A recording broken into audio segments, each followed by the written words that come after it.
Hai, Assalamualaikum.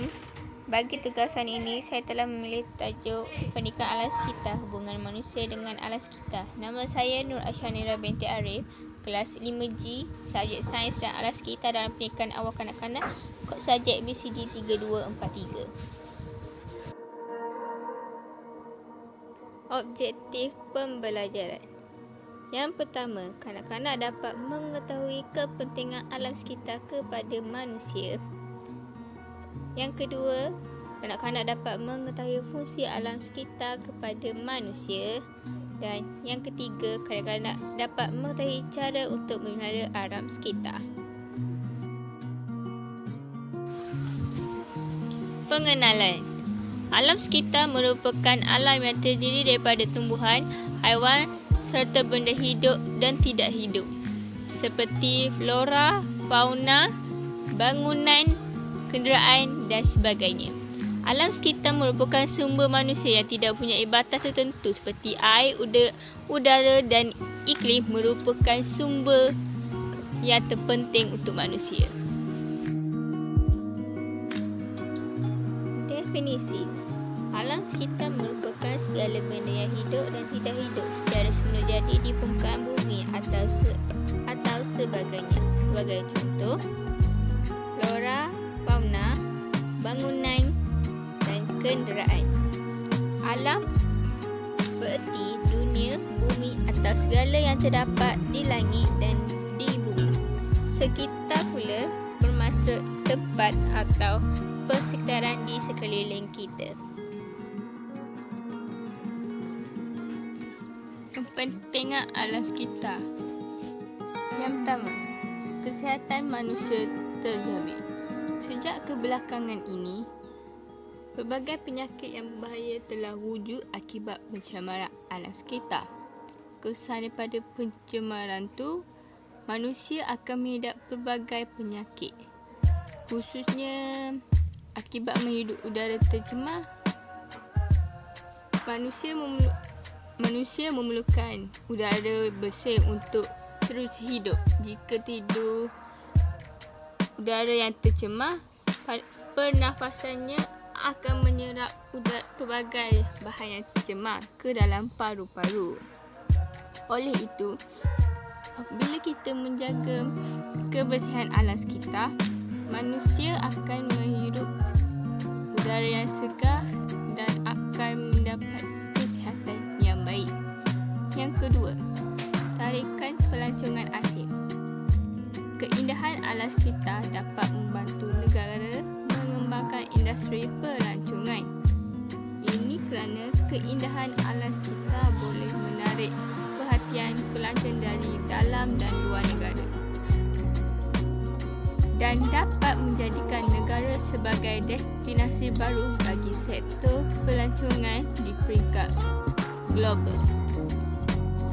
Peningkatan pelancong dari dalam dan luar negara akan meningkatkan pendapatan negara di samping memberi peluang pekerjaan kepada pengusaha dalam industri dan industri sampingan.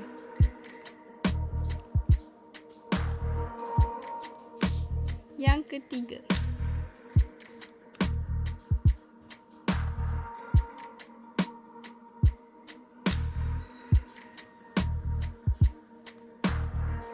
ekosistem yang stabil. Ekosistem yang stabil sangat penting kepada manusia, alam sekitar dan bumi. Kesan daripada pencemaran alam sekitar, pelbagai masalah global telah berlaku yang mengakibatkan banyak perubahan kepada ekosistem, seperti naiknya permukaan air laut, meningkatnya intensitas fenomena cuaca yang ekstrim dan sebagainya. Oleh itu, kita haruslah menjaga ekosistem kita agar menjadi lebih stabil. Yang keempat, habitat hidupan darat dan air terpelihara.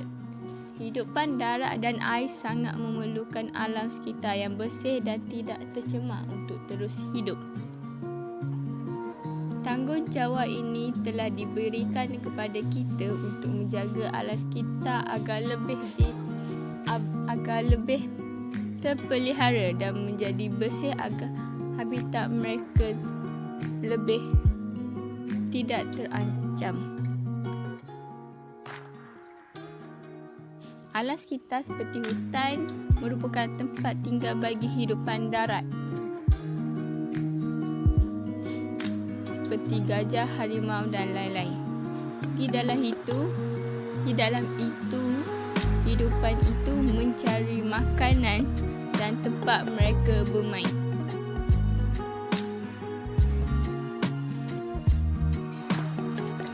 Kebaikan menjaga alam sekitar.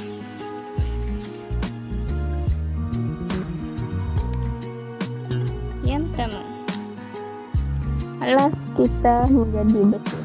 Antara kebaikan menjaga alam sekitar ialah alam sekitar akan menjadi bersih. Oleh itu, semua lapisan masyarakat mestilah mengamalkan nilai murni dan menerapkan dalam diri untuk menjaga kebersihan alam sekitar agar alam sekitar menjadi bersih dan selesa untuk kita menghirup udara dan menikmati keindahan alam sekitar. Alam sekitar yang bersih juga akan memberikan ketenangan jiwa kepada kita. Yang kedua, mengelakkan berlakunya pencemaran alam sekitar. Selain itu, alam sekitar yang dijaga dengan baik dapat mengelakkan berlakunya pencemaran alam sekitar. Antara pencemaran yang sering berlaku ialah pencemaran sungai dan udara.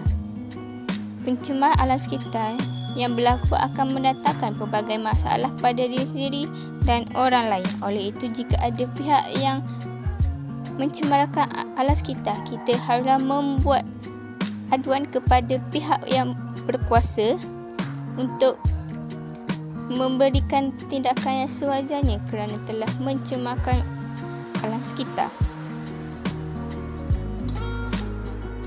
Yang ketiga, kehidupan menjadi sihat. Jika kita menjaga alam sekitar yang baik, kita akan mendapat kehidupan yang sihat dan gembira. Apabila alam sekitar yang kotor, boleh mendatangkan pelbagai penyakit kepada kita kerana banyak apabila alam sekitar tercemar akan banyak datangnya serangga perosak. Antara serangga perosak yang akan mengakibatkan kita terkena penyakit ialah tikus, lipas dan nyamuk. Jika kita hidup dalam keadaan yang sihat, pasti kehidupan kita akan lebih bahagia dan gembira. Yang keempat, memajukan sektor pelancongan. Di samping itu, alam sekitar yang bersih dapat memajukan sektor pelancongan negara. Sektor pelancongan negara amat penting kepada negara kerana sekiranya sektor pelancongan maju, maka secara tidak langsung ekonomi juga akan menurut maju.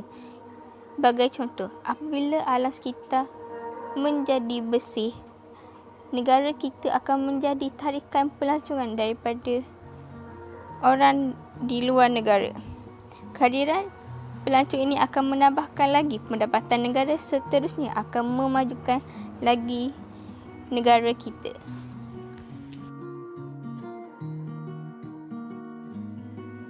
Kesan penjagaan alam sekitar.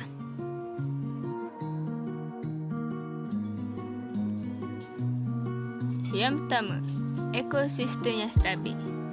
Akibat daripada pencemaran alam sekitar, akan berlakunya pemanasan global seperti naiknya suhu global yang akan mengakibatkan perubahan yang lain seperti naiknya permukaan air laut, meningkatnya intensasi fenomena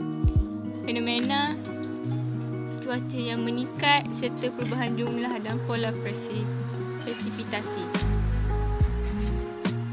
Akibat daripada perubahan global tersebut,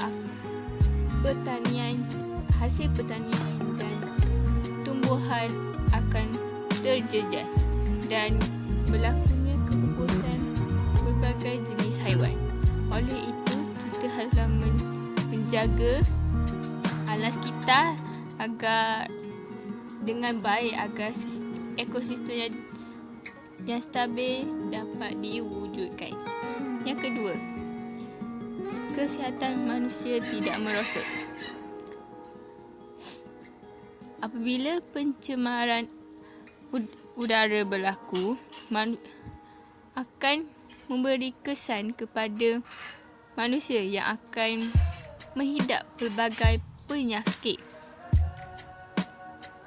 Manusia memerlukan udara yang bersih untuk terus hidup. Jika udara yang dihidu tercemar, sistem pernafasan akan menyerap pelbagai bahan tercemar ke dalam paru-paru. Ini akan mengakibatkan udara yang masuk ke dalam tubuh kita akan mengakibatkan proses penukaran karbon dioksida kepada oksigen tidak dapat dilakukan. Ini akan mengakibatkan fungsi paru-paru terjejas dan sistem pengaliran darah mengalami masalah dan dapat mengakibatkan pelbagai penyakit kepada manusia. Oleh itu, kita harus menjaga alam sekitar agar manusia dapat menghidup udara yang segar dan kesihatan manusia lebih terjamin. Yang ketiga, habitat air dan darat terpelihara. Kehidupan air dan darat sangat memerlukan alam sekitar yang bersih dan tidak tercemar untuk terus hidup. Sekiranya alam sekitar tidak dijaga dengan baik dan berlakunya pencemaran seperti kebakaran hutan, haiwan-haiwan akan mengalami kepupusan. Begitu juga dengan hidupan di air. Sekiranya berlaku pencemaran air, hidupan di dalam air akan mengalami kepupusan. Oleh itu, alam sekitar yang tidak tercemar sangat penting kepada hidupan darat dan air agar hidupan mereka tidak terjejas dan terpelihara. Yang keempat, mengelakkan kepupusan flora dan fauna. Alam sekitar sangat penting kepada flora dan fauna. Alam sekitar yang tidak tercemar dapat mengelakkan kepupusan seluruh spesies flora dan fauna. Namun begitu, telah wujud pencemaran yang mengakibatkan kepupusan kepada pelbagai spesies haiwan seperti aktiviti perindustrian serta perladangan yang menyebabkan pencemaran logam berat, racun makhluk rosak, pencemaran organik serta peningkatan keledakan dalam air. Ia merupakan pencemaran utama yang memusnahkan kehidupan akuatik selain aktiviti penebangan hutan secara tidak terancam yang akan mengakibatkan kepupusan haiwan di darat. Oleh itu, alam sekitar haruslah dipelihara agar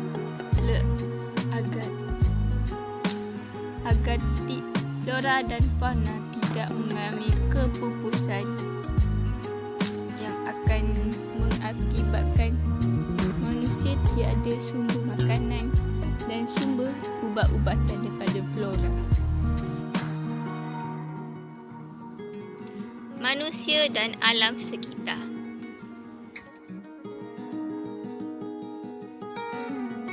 Manusia, makhluk yang paling dominan dalam alam.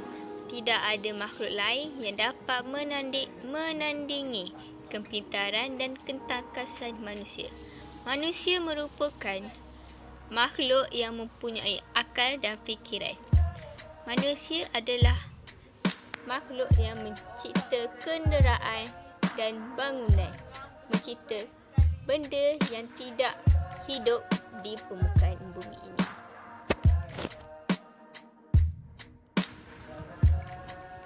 Alam sekitar. Semua jenis hidupan di muka bumi ini sama ada haiwan, tumbuhan, gunung, lautan dan sebagainya yang mewakili persekitaran di sekeliling. Alam bermaksud dunia, bumi atau segala yang terdapat di langit dan di bumi, manakala sekitar bermaksud di tempat atau sekeliling. Perkataan alam atau dalam bahasa Inggeris disebut environment membawa maksud keadaan sekeliling atau lingkungan. Oleh itu, kerana sekiranya berdasarkan kepada terjemahan literal, maka perkataan alam adalah menuju pada apa sahaja yang melingkungi manusia.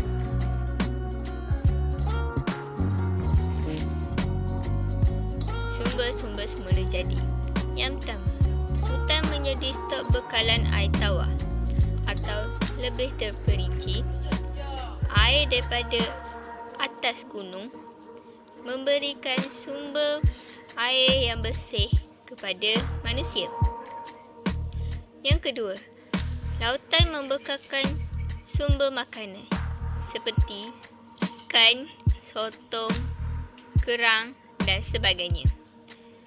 Yang ketiga, galian minyak di tengah lautan dapat memajukan ekonomi negara kita.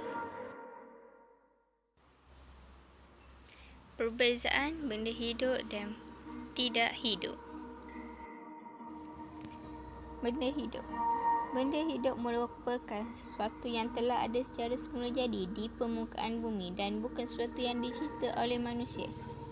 Benda hidup merupakan sesuatu yang hidup dan bernyawa seperti haiwan, tumbuhan dan manusia. Benda tidak hidup merupakan sesuatu perkara yang dicipta oleh manusia untuk memenuhi kehendak manusia serta memudahkan perkara kepada manusia, seperti kenderaan memudahkan manusia untuk berjalan-jalan, industri untuk memudahkan manusia memproses sumber-sumber makanan kepada manusia, dan bangunan untuk memudahkan manusia untuk berjual beli dan membantu dalam sektor kewangan manusia. Langkah-langkah pemeliharaan dan pemuliharaan alam sekitar. Yang pertama, perhutanan semula. Perhutanan semula ialah kegiatan menanam semula spesies pokok yang cepat tumbuh dan bermutu di kawasan penambangan supaya kembali seperti hutan. Pokok-pokok yang telah ditebang haruslah ditanam kembali agar spesies mereka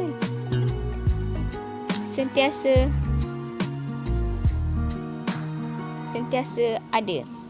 Tujuan utama perhutanan semula adalah untuk memastikan bekalan kayu yang bermutu dapat dibekalkan secara semula jadi. Kaedah ini perlu dijalankan secara terancang dan sistematik. Yang kedua, mewartakan hutan simpan dan taman negara. Hutan simpan dan taman negara dapat memberi perlindungan kepada flora dan fauna yang hampir pupus. Hutan simpan dan taman negara adalah tempat yang selamat untuk flora dan fauna. Kegiatan pembalakan, penerokan hutan dan pemburuan binatang tidak dibenarkan di kawasan tersebut. Apabila ada yang melakukan pembalakan, penerokan hutan dan pemburuan binatang, kita haruslah membuat aduan kepada pihak atasan agar mereka mengambil tindakan kepada orang yang bertanggungjawab. Yang ketiga, penanaman berteres. Kaedah penanaman berteres telah dijalankan di kawasan cerun bukit bagi membagi pelbagai jenis tanaman seperti getah, kelapa sawit dan teh. Tujuan utama langkah ini dilaksanakan adalah untuk mencegah kejadian hakisan tanah dan tanah runtuh di kawasan cerun bukit. Sekarang telah ramai orang membuat kaedah ini untuk mengelakkan berlakunya tanah runtuh dan hakisan tanah. Yang keempat, penggunaan baja organik. Petani-petani digalakkan supaya menggunakan baja organik atau baja asli daripada najis haiwan dan sisa tanaman untuk menggantikan penggunaan baja kimia. Penggunaan baja kimia adalah bahaya untuk tumbuh-tumbuhan dan haiwan. Selain menambah penggunaan baja organik, selain menambahkan kesuburan tanah, kos baja organik adalah lebih rendah dan tidak perlu diproses serta tidak mencemarkan alam sekitar. Contoh peladang lada hitam di Sarawak menggunakan guano iaitu campuran najis burung dan kelawar sebagai baja.